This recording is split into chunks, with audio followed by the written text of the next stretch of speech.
Hello guys, in this video I'm gonna show you how to set TikTok video as a wallpaper. First of all, go on the discovery section and then search for account. For example, this one.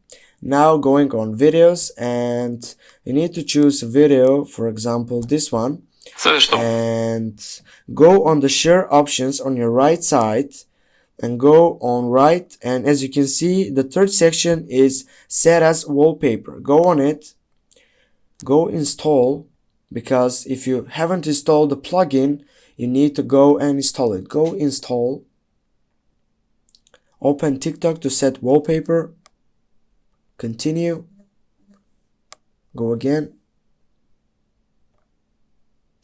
For example this one, yeah, you can now find wallpapers. As you can see, here is my wallpaper. You need to download it and go set as wallpaper. Go set wallpaper, and for example home screen and lock screen. Thanks guys for watching.